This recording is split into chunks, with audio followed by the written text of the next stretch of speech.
kita sebagai penjawat awam, bila kita memastikan apa jua polisi kerajaan kita support. Sebab itu saya sering sebut kata kita lah benteng negara. Kata benteng negara, kita orang terakhir. Kalau kita tak support, tak boleh jadi penjawat awal.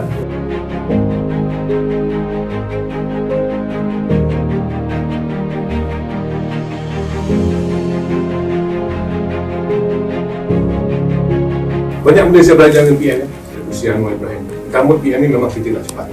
Yang kedua, dia punya knowledge tu fantastic. Kita tengok cara dia deliver speech kan, kadang-kadang tak terfikir, dia cepat tu boleh pick up benda tu. Maknanya saya tanya dia, banyak membaca. Dia ni banyak buat research, membaca. Jadi yang paling besar kita cari ilmu nak baca. Dia sebagai KSN ni dia banyak benda yang berancam lah. Kita bukan hanya jaga human resource, hubungan dengan stakeholder, dengan itu yang kita kena sesuaikan.